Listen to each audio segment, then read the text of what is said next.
우리가 너무나 잘 아는 그 로마서 사도 바울이 아주 깊은 자기 성찰이 들어가 있는 복음적인 구절을 또 봤습니다. 그런데 오늘 중심으로 보고자 하는 것은 역시 예레미야서 31장에 있던 아까 그 네 구절이었습니다. 예레미야서 그래서 31장을 같이 펴봅니다. 그리고 저는 오늘 강의 설교할 제목을 야곱의 구원과 성도들 이렇게 정했습니다. 왜 야곱의 구원과 성도들이라고 하는 제목을 가지고 말씀드리려고 하는지는 이따가 11절 말씀을 강의하는 과정에서 설명을 드리겠습니다. 그리고 말씀의 요지는 야곱의 타고난 운명을 거듭난 인생으로 여호와 하나님께서 바꾸어 주시는 그 의미가 무엇이며 첫 번째 이슈입니다. 야곱의 타고난 운명이 거듭난 새로운 운명으로 이스라엘로 바뀌어집니다. 여호와께서 그렇게 바꾸어 주시는 의미가 과연 무엇인가? 두 번째는 야곱이 새로운 이름 이스라엘로 살아감으로써 어떠한 믿음 생활의 변화가 발생하고 있는가 하는 겁니다.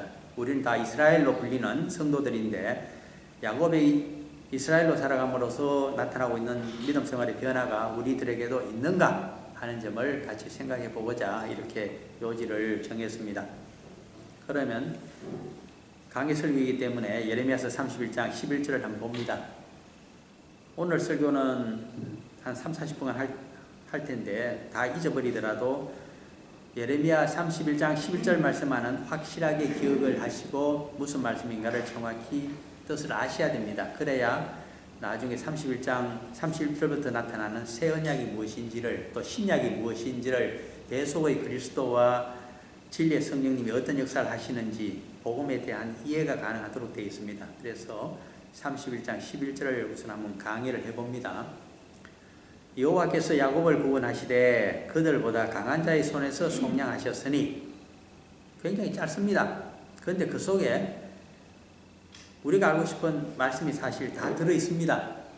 어째서 그런지 이제부터 한번 분석을 해가면서 머릿속에 체계적으로 넣어보고자 합니다.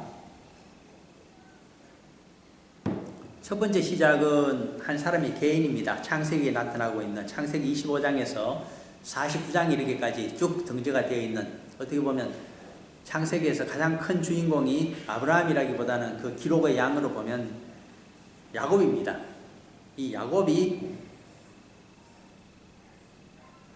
단수로 나타납니다. 여호와께서 야곱을 구원하시되 이렇게 나타납니다. 하나의 개인인 야곱을 여호와께서 구원하시되 하고서 한 단락을 한 다음에 그 다음 단락이 엄청난 점핑이 됩니다. 어떤 비약을 갖고 오느냐, 그들보다 강한 자의 손에서 속량하셨으니 이렇게 돼서 두 개의 의미를 하나로 연결해줘서 한 구절을 이루고 있습니다. 그냥 쭉 아무 뜻없이 읽게 되면 여호와께서 야곱을 구원하시되 그들보다 강한 자의 손에서 속량하셨으니 이렇게 바로 이해를 쉽게 직결해서 해보시게 되면 그 설명은 이렇게 됩니다. 이제부터 제가 구체적으로 창세기를 활용해서 그렇게 한꺼번에 읽어버리게 되면 어떤 의미를 가지고 있는가를 한번 말씀을 드리겠습니다. 여호와께서 야곱을 구원하시겠다고 한밤중에 꿈 가운데서 환상 가운데 나타나서 말씀을 해주셨습니다. 창세기 28장에 있는 베델에서, 베델의 옛날 이름은 루스라고 그러죠. LUZ. 거기에서의 일입니다. 전번 제가 그 말씀의 교회에서 한 그 녹음을 들어보신 분들은 그 이제 베델의 옛날 이름 루스 LUZ가 무슨 의미다, 살구나무를 뜻하고 있다 하는 것을 이제 아실 겁니다. 왜 거기에 유실수인 살구나무를 강조하고 있는가 하면 루스가 그 동쪽에 보면 아이라고 이름을 붙여놓은 지역이 있는데 아이라고 하는 말은 히브리 말로 페어란 뜻입니다. 그러므로 이 페어가 있는 중에 이렇게 서쪽으로 이동하다 보면 그 루스라고 하는 지역이 아이 맞은편에 있는데 거기에는 그래도 유실수가 좀 있었다. 사람이 머물면서 과일이라도 따먹을 수 있고, 거기서 동쪽으로 가게 되면 아이라고 하는 지역은 유실수 하나 없다. 풀도 보기 힘들다. 목축하기 힘들다. 이런 의미를 갖고 있습니다. 사람 보고 우리가 그러면 루스에 살 것인가 아이에 살 것인가 하면 너나 합시다. 아이는 버리고 루스에 살겠다. 이렇게 되겠죠. 이 루스가 베델, 벨은 벳이라고 하는 것은 본래 히브리 말로 집이라는 뜻입니다. 홈이 바로, 하우스가 바로 벳입니다. 그리고 엘은 하나님을 엘이라고, 혹은 또 신으로 얘기할 때도 작은 신, 큰 신 다 엘입니다. 어쨌든 성경에서는 우리가 엘 하면 하나님이다 이렇게 얘기하는데, 하나님의 집이라는 이름을 붙인 사람이 야곱입니다. 그것이 창세기 28장의 내용입니다. 그가 왜 집에서 쫓겨나다시피 북쪽으로 멀리 북부 하란 땅까지, 북부 시리아 쪽이죠. 거기까지, 자기 집은 그때 저기 브엘세바인가 거기 있지 않습니까? 얼마나 먼 거리입니까? 그 먼 거리를 왜 그렇게 외삼촌 댁까지 한 번도 본 적이 없는, 77년을 살았지만은 한 번도 생전 한 번도 본 적이 없는 그 집으로 쫓겨나다시피 가게 되는가 하면 자기 목숨을 구원하기 위한 것입니다. 그냥 뒀다가는 장자의 축복을 레다바이를 통해서 자기 어머니 모친 리버가와 야곱이 사남인데 둘이 짜고서 어머니 마음에 들지 않는 상둥이 형 에스입니다. 에스의 장자의 축복을 뺏어주기 위해서 현재 족장이 이삭이 눈이 멀어서 소경입니다. 그래서 축복의 기도를 이제 빼앗기 위해서 대신 꿈에서 보낸 것을 우리가 유년 주일학교 때부터 배워서 잘 알고 있습니다. 그 사실을 알게 된 에서는 이제 안갚음을 하려고 합니다. 그래서 아버지가 눈도 안 보이고 노쇠했기 때문에 곧 초상이 날 것으로 기대를 했습니다. 그래서 곧 초상이 나면 저런 동생을 때려 죽여버리겠다, 이렇게 작심을 하고 있는 것을 알고서 어머니가 한꺼번에 두 아들을 잃을 수가 없어서, 하나님 앞에 두 아들을 잃을 수가 없어서 그래서 떠나보낸 겁니다. 상당히 먼 거리입니다. 사실 베델이라고 하면. 베델이 어디냐 하니까 예루살렘에서 약 19km 정도 북쪽에 있습니다. 그리고 브엘세바라고 하면 그곳은 한 65km 정도, 한 60km 정도 예루살렘 남방에 있습니다. 그럼 합치면 어떻게 될까요? 이거 한 80km 정도, 200리 길이죠. 200리 길을 옛날 그 길 없는 길을 해서 헤쳐서 올라가자면 요새하고 틀립니다. 요새 신장로를 걷게 될 때, 이 좋은 도로를 걸을 때, 그 한 사람의 장정이 하루에 100리를 걷습니다. 40km 걷죠. 200리 같으면 요새 신장로로 가게 되면 이틀이면 걷습니다만은, 옛날은 황폐한 길을 다니니까 더블로 걸립니다. 그러면 며칠 걸렸을까요? 4일 정도 걸려서 루스라고 하는 지역에 가서 비박을 합니다. 아이의 비박을 하지 않고 왜 루스의 비박을 했을까? 거기 비박을 해야 과일이라도 따먹고 물이라도 마실 수 있기 때문에. 그래도 우리 이해를 합니다. 돌이 많은 지역이죠. 돌이 많다고 하는 것은 풀이 잘 못 자란다, 그런 뜻을 또 갖고 있습니다. 그리고 돌이 많은 지역은 냇물이 흐르고 있다, 이것도 우리가 상상을 할 수 있죠. 옛날 우리 시골 마을이 대충 그렇게 생겼지 않습니까? 거기서 한밤중에 여호와의 축복을 말씀을 듣고 구원을 약속해 주셨습니다. 꿈에서 깨자마자 야곱은 옳다구나 하면서 이 하나님의 구원을 자기 것으로, 약속을 자기 것으로 만들려고 합니다. 어떻게 하면 도장을 찍을 수 있을까요? 그것이 바로 제단을 쌓는 것입니다. 우리가 제단을 쌓고 예배를 드린다고 하는 것은 하나님의 축복의 약속을 내 것으로 만든다는 뜻입니다.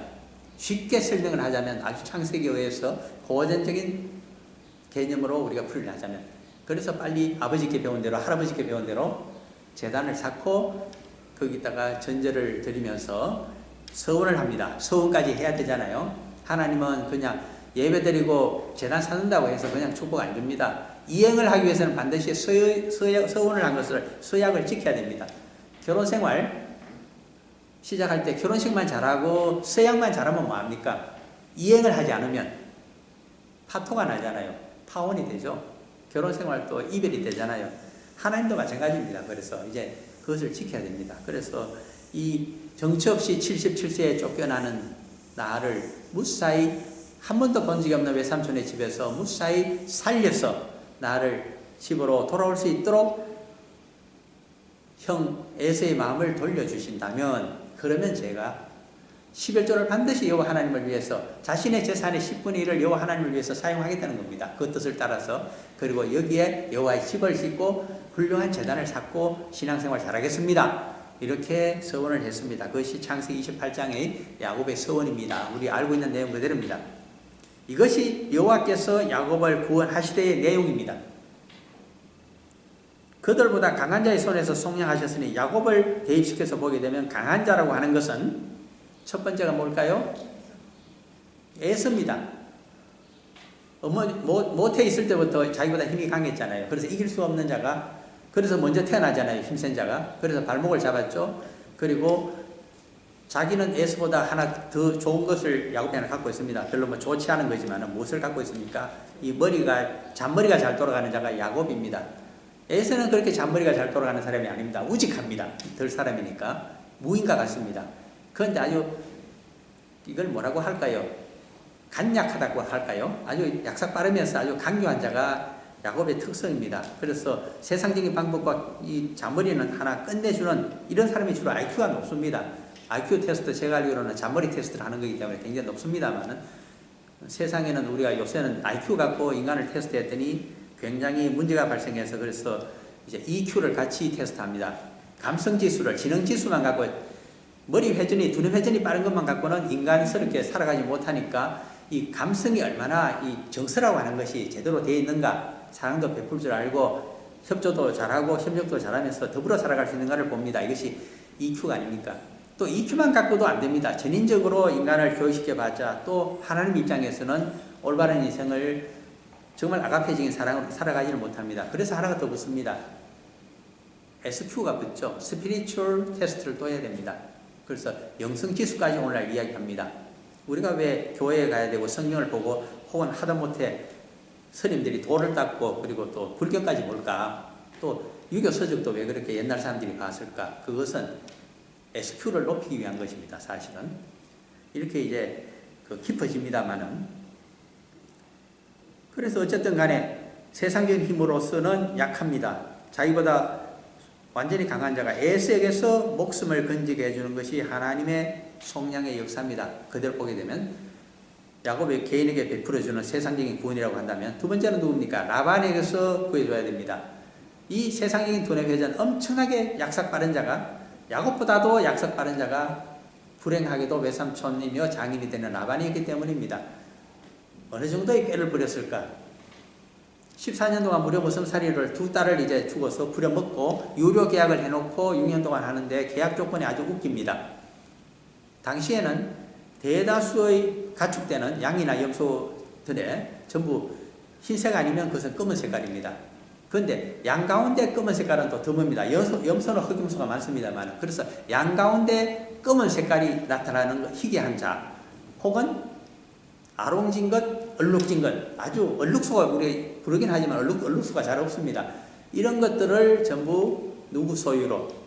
야곱 소유로 그리고 순수한 색깔을 가지고 있는 대다수 80~90%가 나타나는 그것들은 전부 종자를 라반이 소유. 결국 기껏해야 5% 내지 10%가 유전적으로 갈 텐데 그것도 아까워서 어떻게 합니까? 라반이 사거리 뽑아서 얼룩지고 아롱지고 뭐 그리고 검은색 양은 전부 도저히 무리를 이탈해서 조인을 할 수 없도록 3일길 떨어진 먼 길 북쪽으로 보내갖고 거기서 자식들 보고 다 치게 하고 한 마리도 남쪽으로 유리방랑하다가 이 야곱의 양떼에게 섞이지 않도록 만들어 두고서 머슴살이를 시작시킵니다. 이거 완전히 립오퍼 뺏기먹겠다고 하는 거 아닙니까? 야곱이 기가 막힙니다. 그래도 처자식이 있으니 울며 겨자 먹기로 이제 살기를 시작하죠. 14년 동안에 누구까지 태어납니까? 아들만 11명이 태어났잖아요. 요셉까지 14년째 나타나서 91세에 낳은 아들 아닙니까? 그래서 6년 동안을 지냅니다.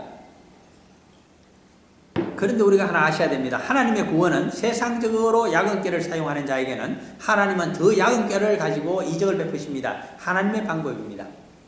그래서 야근깨를 사용하다가 자성자박으로 자기가 판 함정에 자기가 놓은 덫에 자기가 걸리고 맙니다. 하나님 때문에 아셔야 됩니다.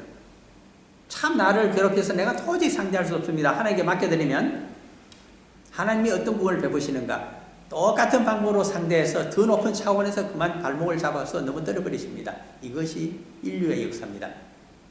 아수르 제국, 신바벨론 제국, 헬라 제국 망하지 아니한 제국이 없습니다. 서민을 괴롭혔던 자, 서민의 자손에게 괴롭혔던 것은 전부 역사 가운데 로마까지 사라집니다. 누구에게 사라집니까? 아주 하찮게 보던 야만족속 고토족에게 그들은 발목이 잡혀서 망하게 됩니다. 우리가 기억을 하셔야 됩니다. 이것이 인류의 역사입니다. 오늘날도 그래서 성경을 깊이 들여다보면 오늘날의 역사도 두렵습니다. 힘을 좋아하는 자 힘으로 망하고 야근꾀를 좋아하는 자 야근꾀로 망하고 남의 것을 훔치기를 좋아하는 자 자기 것을 도둑맞게 만들어버리시는 하나님의 섭리가 그렇게 있습니다. 그래서 불의의 재물을 가지고 하나님을 위해서 천국에 저장을 하라고 하시는 말씀이 하나님 뜻대로 사용하라고 하시는 말씀이 그렇게 나타납니다. 어쨌든 라반을 그렇게 이기게 하고 그리고 추적하는 라반을 야곱을 해치지 못하도록 한 것이 길라산에서 있었던 일입니다. 그 다음에 또 누구에서 구원해 줬을까요? 세겜 사건입니다. 세겜에서 딸을 욕보인 그 세겜 젊은 족장 세겜을 그의 부족이었던 히위 족속을 전부 그 꾀를 써서 자신의 아들들이 가서 야곱의 아들들이죠. 처부 쓰고 그래서 기습해서 암습을 해버리고 여자와 그들의 자녀들과 재물을 전부 끌고 옵니다. 당시의 세겜은 가나안 땅에서 가장 큰 대도시였기 때문에 엄청 많은 재물을 취득했다는 것입니다. 참 철부지 같은 일을 한 겁니다. 약관의 나이, 마지가 약관 던져 로벤이 됐겠고 한 살 차이로 보면 19살 시몬, 18살 레위, 그리고 유다가 한 16 정도 됐을 것이고 이쪽에 쭉 가게 되면 한 7살 정도 됐을까요? 요셉. 이 시절의 이야기입니다. 아닙니다. 13살 정도 됐겠군요. 7살 차이니까. 이 철부지 10대들이 가서 큰일을 저질러 놓고 뒷감당을 못하게 생겼습니다. 이제 세겜 지역 그 근처에는 히위 족속만 살고 있는 것이 아닙니다. 지배 족속, 히위 족속이 지금 망하게 됐다고 하더라도 그 주위에는 가나안 원주민들이 사촌지간으로 다 삽니다. 그들이 협력해서 공격하게 되면 야곱은 그대로 패망하게 생겼습니다. 그래서 메어 달린 것이 창세기 34장 끝에 있는 구절입니다. 여호와 하나님께 밤새도록 기도했지 않겠습니까? 그랬더니 35장 제1절에 나타납니다. 너는 남아하여 베델로 가서 너가 서원한 지역에 가서 서원을 이제 이행하라. 내가 지금까지 너를 보여주고 구원해 주었지만 정말 하늘의 복을 주고 싶다고 하더라도 복을 줄 수가 없다. 왜? 서원만 했지 약속을 지키지 않으니까. 가나안 땅까지 넘어와서 이제 남하를 하게 되면 베델을 지나 제단을 쌓고 그 다음에 헤브론에 가게 되면 아버지가 기다리고 계시는데 이삭을 만나려고도 안 합니다.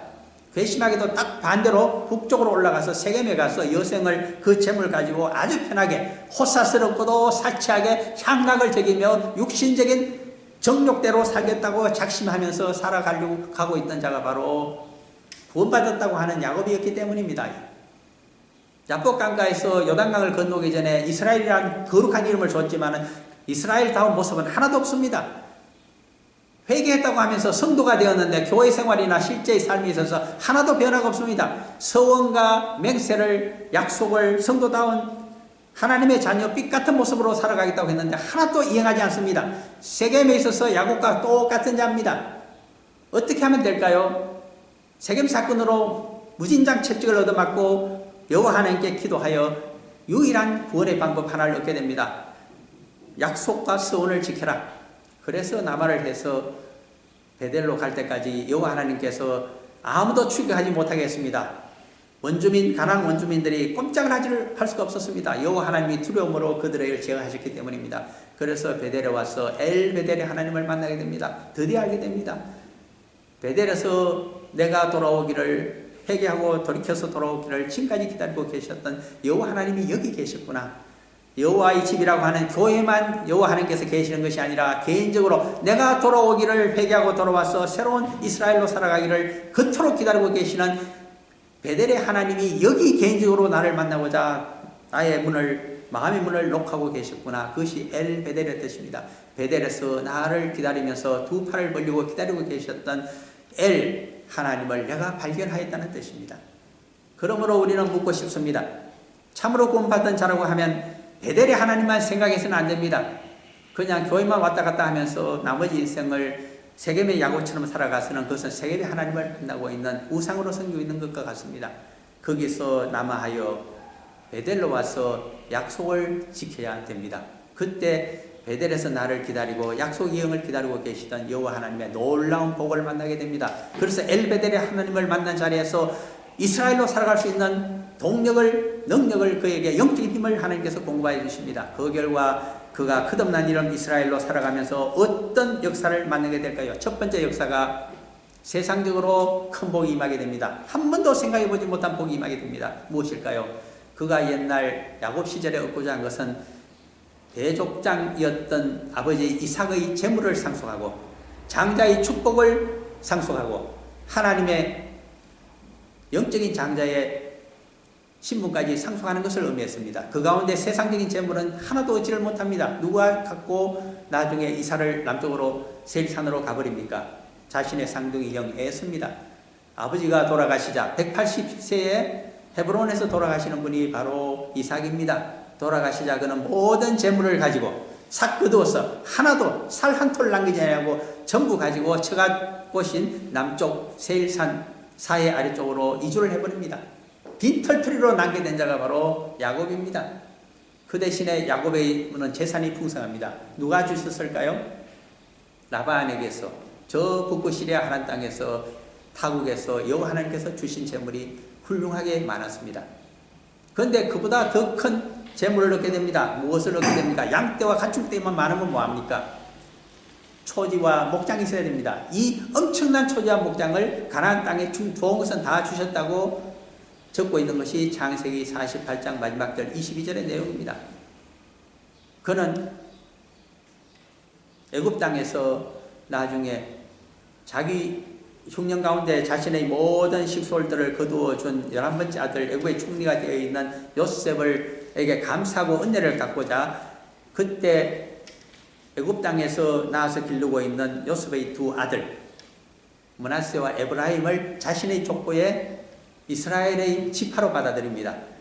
요셉은 본래 한 몫인 하나의 지파지만 그의 두 아들을 받아들여서 두 개의 지파를 주고 세겜 땅 가장 좋은 그곳에 있는 목초지와 땅을 전부 자신이 정복하였기에 그것을 나중에 가나안 땅에 돌아가게 되면 에브라임과 므낫세에게 주겠다고 그렇게 약속을 하십니다. 그것이 창세기 48장 끝에 있는 말씀입니다. 그 말씀은 창세기 37장 말씀과 비교를 해보게 되면 멀리 브엘세바와 헤브론에 살고 있었던 이 야곱이 나중에 북상을 하여 진격을 하여 가나안 땅의 가장 중심지 옛날 자기가 도망을 쳤던 그 세겜 지역을 정복하게 됩니다. 그래서 가나안 땅의 정복자가 됩니다. 그래서 그의 초지가 브엘세바에서부터 쭉 올라가서 헤브론을 지나고 그 위에 예루살렘을 지나고 65km까지 북쪽에 있는 세겜도 지나고 나중에 20km 북쪽에 있는 도단까지 100수십 킬로를 모든 가나안의 좋은 초지는 전부 지배했던 자가 이스라엘의 이름입니다.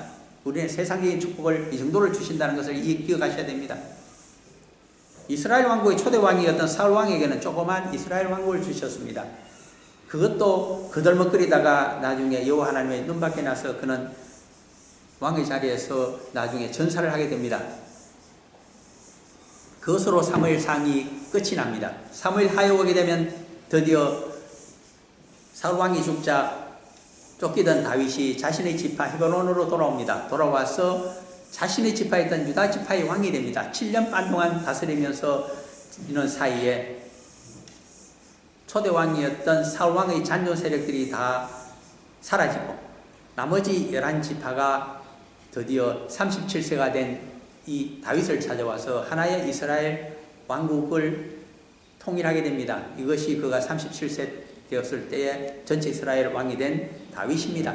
그 다음 남은 세월 40년 동안 통치하기 때문에 7년을 빼고 나면 33년 동안 어떤 일이 다윗에게 발생했을까요? 여호와 하나님의 말씀대로 여호와의 종으로 살아갔기 때문에 엄청난 축복을 받게 됩니다. 야곱에게 준 그 정도의 가나안 땅의 대족장이 되는 축복만큼 더 이상의 큰 축복이 사실은 다윗에게 임했습니다. 조그만 이스라엘 가나안 땅의 이스라엘 왕국이 아니라 중건동의 패권국 이스라엘 제국을 형성하도록 여호와 하나님께서 그를 도와주시기 때문입니다. 그것이 사무엘 하에 들어있는 내용입니다. 부분에 11장까지를 쭉 읽어보시면 물론 그 전에 8장, 9장, 10장까지가 그렇습니다. 그러나 사무엘 하 11장에 오게 되면 엄청난 실수를 하게 됩니다. 부하의 아내를 간음하고 간통사건이 발생합니다. 또 그것을 감추기 위해서 그 부하 36명의 용장 가운데 들어있는 헷 족속입니다. 가나안 족속이지만은 워낙 용력이 출중하여 용맹하여서 그의 36명의 장군 가운데 들어있었던 우리아를 음모를 꾸며서 자신의 조카인 요압을 시켜서 전사를 시켜버리는 끔찍한 살인교사죄가 성립이 됩니다. 그것이 11장의 내용이었습니다. 12장에 오게 되면 나단 선지자를 통해서 여호와께서 야단을 치십니다. 엄청난 세상적인 축복을 주었더니 하는 짓이 왕자 무치의 사상에 젖어서 십계명을 어기며 살인죄와 간음죄를 범하면서도 자신이 잘못한 것인지 이 세상에서는 자신을 잘못을 탓할 수 있는 자 아무도 없으니 나는 마음대로 행동해도 여호와 하나님께서 다 익스큐즈를 해주신다고 하는 이상한 여호와 하나님의 종으로 살아가고 있는 것을 강하게 질책하십니다. 내 눈앞에서는 너는 똑같다. 오히려 보통 사람들보다 더 죄악을 범했던 죄악의 괴수다. 마치 사도 바울이 자신을 직시하면서 디모데전서에서 1장 15절입니까? 나는 죄인 중의 괴수라고 토로하고 있는 것과 똑같습니다. 오늘 우리가 보았던 로마서 7장의 마지막 내용과 똑같습니다. 나는 여호와의 선한 뜻대로 여호와의 종으로 살아가고자 하지만은 내 속에 있는 육신적인 탐욕과 정욕 때문에 나는 음란하며 나는 살인죄까지 남의 목숨까지 취하면서 나의 소원을 세상적으로 이루고자 하는 괴수 중의 괴수가 내가 아닌가. 내 힘으로는 내 자력으로는 어떠한 세상 학문을 가지고서도 나는 돌을 닦더라도 나 자신을 구원할 수가 없다고 하는 솔직한 이야기가 쓰여있는 신앙 고백이 바로 로마서 7장의 내용입니다. 내 마음속으로는 하나님, 내 심령속으로는 영적으로는 하나님의 법을 절구하며 영생을 갈구하고 있지만은 그러나 내 속 육신으로는 육신의 탐욕과 정욕을 내가 이길 수가 없으니 오라 나는 공고한 자로자. 이 세상에서 누가 나를 피조세계에서 나를 구해줄 수 있을 것인가. 아무것도 없다는 통탄스러움이 거기 담겨있는 내용입니다. 그러므로 인간이 자립구원을 할 수 있다. 어떤 종교를 가지고 영생의 구원을 받을 수 있고 만민을 위하여 살아갈 수 있다고 하는 것은 전부 저는 거짓말인 줄 알고 있습니다. 내 자신을 들여다보면 사도 바울의 고백과 한 채 오차도 없기 때문입니다. 그러나 7장을 끝내면서 그가 하나님의 새로운 구원의 방법, 새 언약을 발견하게 됩니다. 구약시대에 없었던 선지자들이 간간히 약속했던 놀라운 메시아 사상을 발견하기 때문입니다. 정치적인 메시아가 아니라 하나님의 아들 메시아가 오셔서 대속의 십자가를 지시고 그리고 대속의 십자가를 바라보면서 자신이 죄인임을 진심으로 회개하는 자에게는 하나님의 영이 그 성도에게 임재하여 남은 인생을 성령님으로 영적인 삶을 살아가며 만민구원과 영생구원의 일꾼으로 살아갈 수 있는 놀라운 능력이 터져나온다는 사실, 그것을 고백하고 있는 것이 로마서 8장 1절에서부터 4절까지의 내용이기 때문입니다. 그것이 오늘 읽었던 예레미야서 31장 본문을 지나서 31절에서 34절 사이에 적혀있는 새 언약에 대한 내용입니다. 그래서 딱 한 절만 우리가 로마서 7장과 그 8장의 본문을 이해하기 위해서 로마서 31장 31절에서 34절까지만 저는 함께 읽어보기를 원합니다. 그 내용이 바로 그 내용이기 때문입니다. 예레미야서 31장 31절에서 34절입니다. 같이 읽어봅니다. 여호와의 말씀이니라. 보라, 날이 이르리니 내가 이스라엘 집과 유다 집에 새 언약을 맺으리라. 이 언약은 내가 그들의 조상들의 손을 잡고 애굽 땅에서 인도하여 내던 날에 맺은 것과 같지 아니할 것은 내가 그들의 남편이 되었어도 그들이 내 언약을 깨뜨렸음이라. 여호와의 말씀이니라. 이것이 중요합니다. 33절 여기에 대소의 그리스도와 성령님의 보혜사 성령님의 내주 역사심이 들어있는 것이 예언이 33절입니다. 같이 읽어봅니다. 그러나 그날 후에 내가 이스라엘 집과 맺을 언약은 이러하니 곧 내가 나의 법을 그들의 속에 두며 그들의 마음에 기록하여 나는 그들의 하나님이 되고 그들은 내 백성이 될 것이라. 여호와의 말씀이니라. 나의 법을 그들의 속에 둔다고 하는 것은 그리스도 안에 있는 생명의 성령의 법을 그들의 속에 둔다. 성령님의 내주 역사심을 말하고 있습니다. 진리의 성령님이 오시게 되면 그들의 마음에 복음과 여호와 하나님을 기록하여 다시는 잊어버리지 아니하고 살아있는 심령소의 말씀으로서 우리 인생을 이끌어 간다고 하는 것이 마음에 기록하여의 뜻입니다. 그렇게 살아가는 자에게는, 이 성도들에게는 나는 그들의 하나님이 되고 그들은 내 백성이 될 것이라. 새로운 이스라엘의 등장을 의미하고 있습니다. 성도들입니다. 그래서 34절 같이 읽어봅니다. 그들이 다시는 각기 이웃과 형제를 가리켜 이르기를 너는 여호와를 알라 하지 아니하리니 이는 작은 자로부터 큰 자까지 다 나를 알기 때문이라. 내가 그들의 악행을 사하고 다시는 그 죄를 기억하지 아니하리라. 여호와의 말씀이니라. 만민구원과 영생구원의 복음이 대수의 그리스도의 은혜와 그리고 성령님의 내주 역사심의 그 성령 세례의 은혜가 온 세상에 전파되게 되면 사람들은 이제 내가 복음과 여호와 하나님의 그리스도의 구원의 역사를 모른다고 핑계할 수가 없습니다. 왜? 그들의 마음속에 이미 깨달음으로 오기 때문입니다. 그러므로 그것을 거절한다고 하는 것, 거역한다고 하는 것은 성령님의 역사를 거역하는 것과 같기 때문에 도저히 남은 인생 가운데 용서함을 받지 못한다고 하는 것이 사실은 우리 주님의 말씀이십니다. 나를 대속의 그리스도로 오시기 때문에 나를 부인하는 자는 그래도 사도 베드로처럼 용서함을 받을 수 있지만은, 그러나 성령님의 역사를 외면하고 부인하는 자는 결코 용서함을 받지 못한다 하는 것이 예수님의 말씀이기 때문입니다. 지금 예레미야서 31장 11절을 이야기하다가 여기까지 이야기가 전개되었습니다. 그러므로 여기서 강한 자의 손에서 속량한다고 하는 것은 로마서 8장 2절 말씀을 들이대게 되면 인간보다 강한 악한 영들이 쥐고 있는 죄와 사망의 권세에서부터 인간을 구원하여 주신다 하는 뜻이 들어있습니다. 그러므로 야곱이 진짜 이스라엘이 되기 위해서는 죄와 사망으로부터 구원을 받아야만 됩니다. 누구를 통해서 받게 됩니까? 여호와께서 준비하시는 그리스도와 성령님의 임재를 통해서 받게 되는 순서가 아직 남아있습니다. 이 순서가 어디서 이루어질까요? 막벨라 굴에서 믿음의 조상들과 함께 그가 그리스도를 간절히 기다리고 있습니다. 그리고 성령님께서 오셔서 자신을 죄와 사망에서 구원하여 천국에까지 데려가기를 기다리고 있다는 것이 히브리서 11장 믿음의 장에서 적혀져 있는 내용입니다. 사실은 그렇게 되면 11절은 거의 풀이가 되었습니다만 가장 중요한 풀이를 제가 남겨두었습니다. 그렇게 술술 풀이가 될 수 없는 것이, 딸까닥 걸리는 것이 예레미야서 31장 11절이기 때문입니다. 이제 자세히 보시기를 바랍니다. 여호와께서 야곱을 구원하시되 1개인 야곱을 구원하셨다는 것이고 창세기 말씀과 같습니다. 그런데 그들보다 강한 자의 손에서 속량하셨으니, 그들이라는 말이 나타나고 속량이라는 말이 나타나고 있기 때문입니다. 그래서 복음과 연결을 해야만 합니다. 그들, 복수입니다. 야곱을 구원한다고 말씀하셔놓고 어떻게 개인이 아니라 복수인 그들을 구원한다고 말을 바꾸시는가? 의미가 다르기 때문입니다. 야곱을 구원한 것처럼, 야곱을 이스라엘로 구원하신 것처럼 이제는 새로운 이스라엘인 모든 성도들을 이방인이라고 하더라도 자신들이 대속의 십자가를 바라보고 자신의 죄를 회개하고 진심으로 여호와의 종으로 그리스도의 제자로 살아가고자 결단하는 자에게는 성령님 하나님의 영을 보내어서 모든 강한 자의 손에서부터 속량하여 주겠다고 하는 것이 여기 나타나고 있는 복음적인 사실입니다. 로마서 8장에 쭉 가셔서 8장 마지막을 보시게 되면 어떤 이 세상의 피조물이라도 그리스도 예수 안에 있는 하나님의 사랑에서 우리를 끊을 수도 없고 우리를 다시 죽음으로 죄로 데려갈 수가 없다고 하는 것이 위대한 선언문입니다. 그것이 속량의 의미입니다. 속량이라고 하는 것은 요한복음 5장 24절에 가게 되면 예수 그리스도를 믿는 자는, 복음을 믿는 자는 이미 사망에서 생명으로 옮겨졌다고 하는 과거형을 사용하고 있습니다.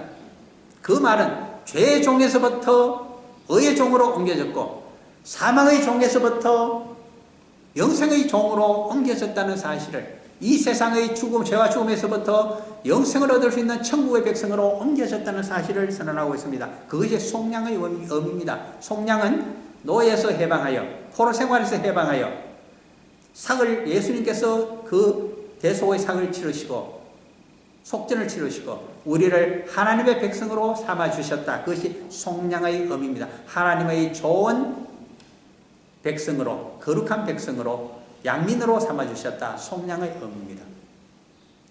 그런데 이 뜻을 모르고 이제는 내가 구원받았으니 아무렇게나 남은 인생을 살아가도 나는 천국에는 내 아파트 번지가 딱 붙어있다고, 무표까지 붙어있다고 이렇게 자신하는 자들이 있습니다. 그것은 마치 우상문화와 같습니다. 그 때문에 마지막 제사장 나라, 서민의 나라 이스라엘, 유다 왕국이, 다윗 왕조 유다 왕국이 무너졌습니다. 왜 그랬을까요? 매년 예루살렘 성전에서 태양력으로 10월 10일입니다. 대속죄일에 대제사장이 지성소까지 들어가서 온 백성의 지연 1년 동안의 죄를 용서해 달라고 하는 기도와 강구와 피를, 제물의 피를 뿌리면서 거기 있는 언약궤와 속죄소 앞에서 기도만 드리게 되면, 제사를 치르게 되면 마침내 여호와 하나님의 음성이 언약궤와 속죄소에서 울려나온다. 지난 1년 동안의 모든 백성들의 죄를 이것으로 사하노라. 얼마나 편리합니까?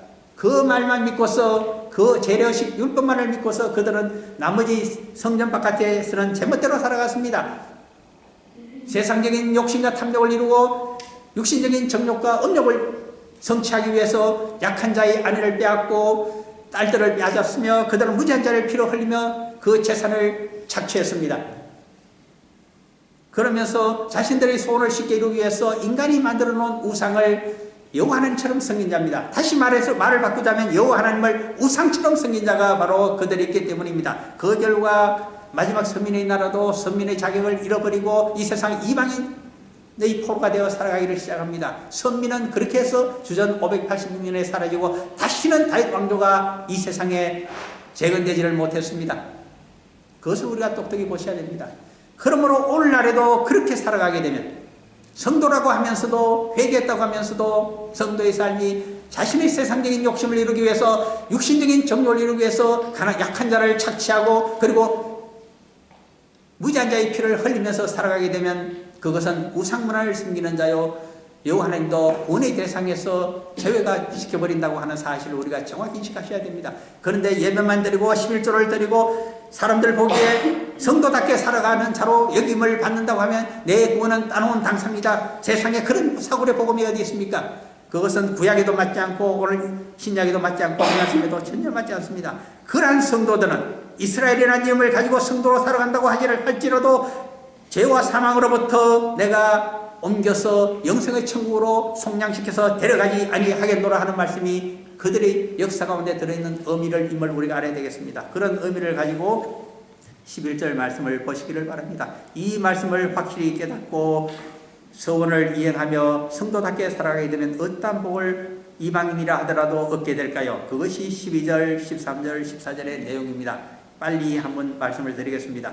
그들이 와서 시온의 높은 곳에서 시온은 본래 높은 곳에 있습니다. 해발 780m 평균적으로 그런 고지대의 시온산성 예루살렘성이 있기 때문입니다.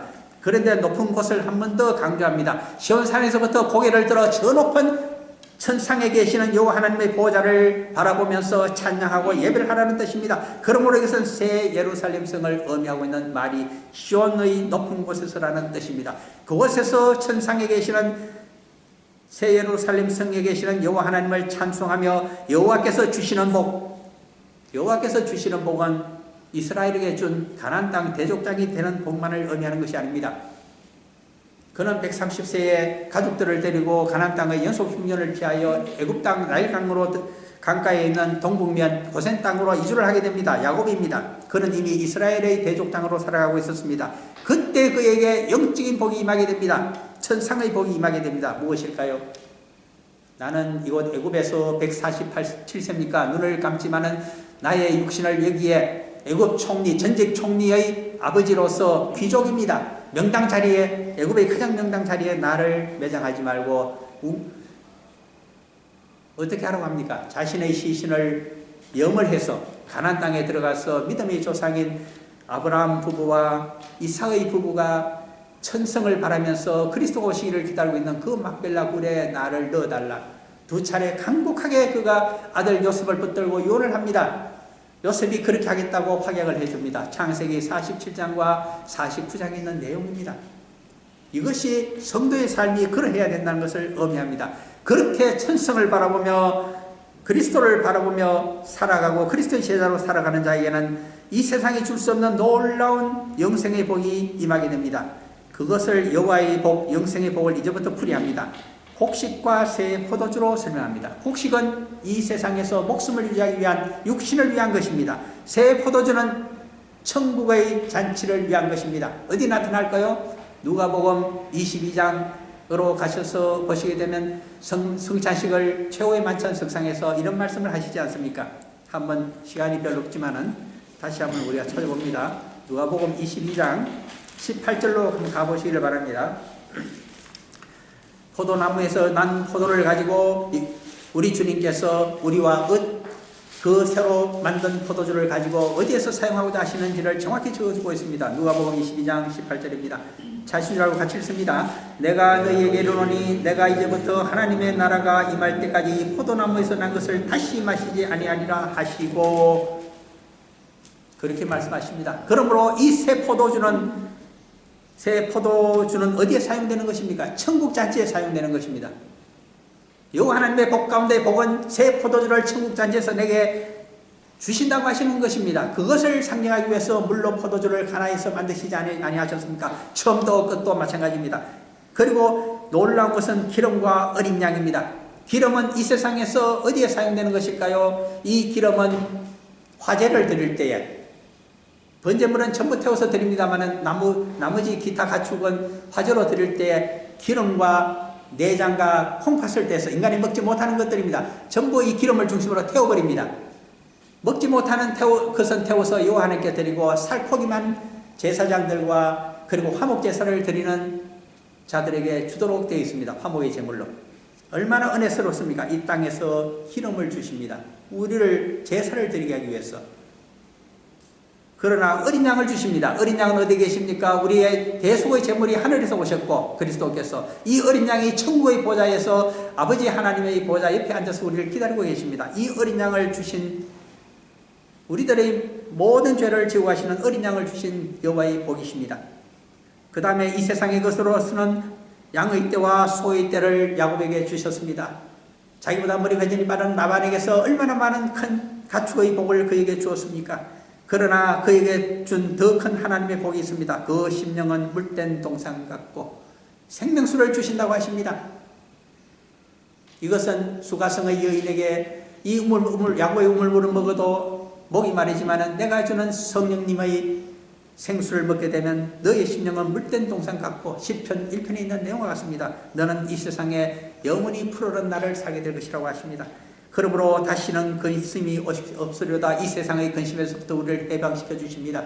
어떻게 해방시키십니까? 우리를 천국으로 데려가심으로, 천국의 소망을 주심으로 우리가 해방이 됩니다. 이 가슴 속에는 먼저 간 자식들의 무덤이 남아있을지라도 천국을 바라보면서 새로운 희망 가운데 살아가게 됩니다. 그것이 13절의 내용입니다. 그때의 처녀는 춤추며, 처녀 이스라엘을 이야기합니다. 우리 성도들을 의미하는 말이 처녀입니다. 같은 31장에 두 차례나 반복되어 나타납니다. 4절을 보십시오. 처녀 이스라엘아. 그리고 21절에 31장에 또 나타납니다. 처녀 이스라엘아. 이 처녀 이스라엘은 순결한 믿음을 가진 처녀 이스라엘과 같이 회개한 믿음을 가진 우리 성도를 의미합니다. 이스라엘이 회개하고 돌아와서 처녀처럼 춤추며 자신의 결혼식을 즐거워하게 됩니다. 누구와 결혼합니까? 물론 새 예루살렘 성에서는 주님과 결혼을 하는 처녀와 같습니다. 그러나 이 세상에서는 많은 이방인 청년들을 구원하고 노인까지 구원하여 서방처럼 섬기면서 함께 즐거워하는 날이 있게 된다는 것이 만민구원의 복음입니다. 내가 그렇게 되면 어떻게 됩니까? 이렇게 만민구원을 여호와의 뜻을 이루게 되면 그들의 슬픔을 돌려서 즐겁게 하며 화관을 씌워준다는 말입니다. 이사야서 61장에 있는 말씀 그대로입니다. 그들을 위로하여 그들의 근심으로부터 기쁨을 얻게 할 것이라. 이것이 천국의 삶이 성부, 성자, 성령 하나님께서 성령님의 성전에 우리 심령에 들어오셔서 이 기쁨을 회복시켜주는 영적인 은혜가 우리 성도들에게 남은 인생 가운데 있다는 것입니다. 그래서 영생을 맛보며 살아가게 되는 것이 성도의 삶입니다. 결론이 14절입니다. 내가 기름으로 제사장들의 마음을 흡족하게 되며 제사장으로 살아가게 될 때는 11조를 주지 않으면 참으로 생활이 어렵습니다. 그러나 여호와 하나님께서 모든 기름을 가져가시고 대신 살코기를 주시기 때문에 제사장들의 마음이 흡족합니다.